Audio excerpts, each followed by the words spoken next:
প্রবাসী বাঙালি তাই বাংলাতে তার বইয়ের উদ্বোধন। পার্ক স্ট্রিটের অক্সফোর্ড বুক স্টোরে উন্মোচিত হলো ফার্স্ট ডে অ্যাট ওয়ার্ক বই, যার উদ্বোধন ভার্চুয়ালি সুদূর কানাডা থেকে অংশ নিয়েছিলেন দেবাশিস ভৌমিক। এমন বই প্রকাশ করতে পেরে তিনি অভিভূত। বইতে একজন মেয়ের ভারতের স্বাধীনতার 1 মাস আগে ভারতে জন্মগ্রহণকারী একজন ভারতীয় মহিলার জীবন এবং প্রায় 8 দশক ধরে তার যাত্রা, আদর্শের বিরুদ্ধে লড়াই করার জন্য তার নিরলস প্রচেষ্টা, তার আত্মসমর্পণ, তার গ্রহণযোগ্যতা এবং তার জয়ের গভীর দৃষ্টিভঙ্গি তুলে ধরেছেন দেবাশিস ভৌমিক ওরফে ডিবি।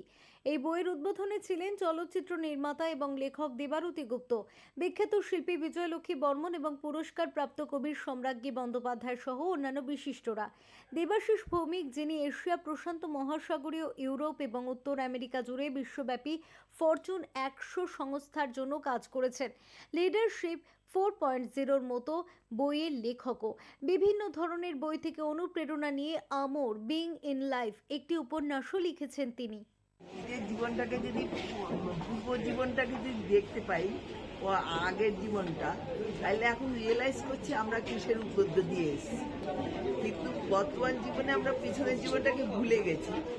কিন্তু এটা থেকে মানে কিছু হয়তো মানুষের কিছু উপকারে যদি লাগতে পারে। আমার জামাইয়ের এই ইয়েতে আমার যে জামাইয়ের যে খাটনিটা বা ওর যে বিশ্লেষণটার দ্বারা এই সমাজ যদি কিছুটা পরিবর্তন হয়।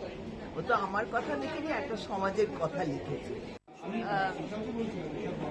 বলতে চাইছি, আমার কাছে খুব ব্যাপারটা সব দিক থেকে সিগনিফিকেন্ট মনে হয়েছে, কেননা যুবকে আমি খুব ছোট্টবেলা থেকে দেখেছি, ওর বড় হওয়াটা দেখেছি, তারপরে ওর বিয়েটাও দেখেছি। এখনো ওকে খেপানো হয়, বিয়ের সময় একটাও মন্ত্র পড়েনি, সারাক্ষণ ও আর দেবাশিস গল্প করেছিল।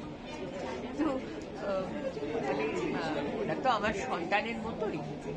ও যে এত ভালো লিখেছে, এত চমৎকার একটা বই পড়ে এত ভালো লেগেছে, আমার নয়, যারা পড়েছেন সকলেরই ভালো লেগেছে। সেই বইটা যে আজকে রিলিজ হলো এবং এমন একটা বিষয় নিয়ে যেটা সব দিক থেকে আমাদের তার পার্সপেক্টিভ গুলো আমাদের চেনা, এই সব মিলিয়ে খুব ভালো লেগেছে।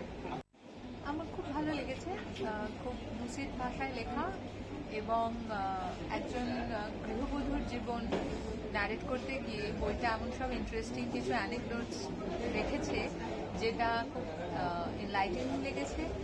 এবং যে মূল চরিত্র উমা, তার জীবন মানে তার জন্ম থেকে আজ অব্দি যে সময়টা, সেইটা আমাদের বাংলার ইতিহাসের জন্য খুব ইন্টারেস্টিং। সেটা সে জন্মেছে, উমা জন্মেছে দেশভাগের সময়, মানে স্বাধীনতারও সময়, এবং তারপর উমার জীবন এগিয়েছে, উমার জীবন 70-এ এসছে, মানে 70-এর দশকে এসছে, তারপর 90-এর দশকে এসছে, এবং তার সঙ্গে সঙ্গে উমার ছেলে মেয়েদের জীবন পাল্টেছে।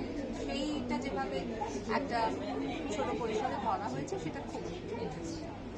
একই কথা, প্রথম কথা তো এটাই যে খুব ভালো লেগেছে, এবং যে জিনিসটা খুব ভালো লেগেছে সেটা হচ্ছে যে এই যে হোম মেকারদের কোনো আসলে অর্থ উপার্জন থাকে না বলে যে সেটাকে ওয়ার্ক হিসেবে গণ্য করা হয় না। তাই জন্য যখন তিনি এত বয়সে একটা কাজে যাচ্ছেন যেটায় তিনি হয়তো অর্থ উপার্জন করবেন বা একটা ডেজিগনেশন পাবেন, সেটাকেই ফার্স্ট ডে অ্যাট ওয়ার্ক হিসেবে ভাবা হচ্ছে। সেটা কোথাও একটা সোসাইটির খুবই সাটল অন্ধকার দিকগুলোর দিকেও আঙুল তোলে।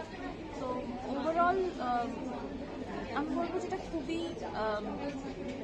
এমন একটা লেখা যেটা আলাদা করে আন্ডারলাইন করে ডিসক্রিমিনেশনগুলো বোঝায় না, কিন্তু খুব সাটলি বোঝায়।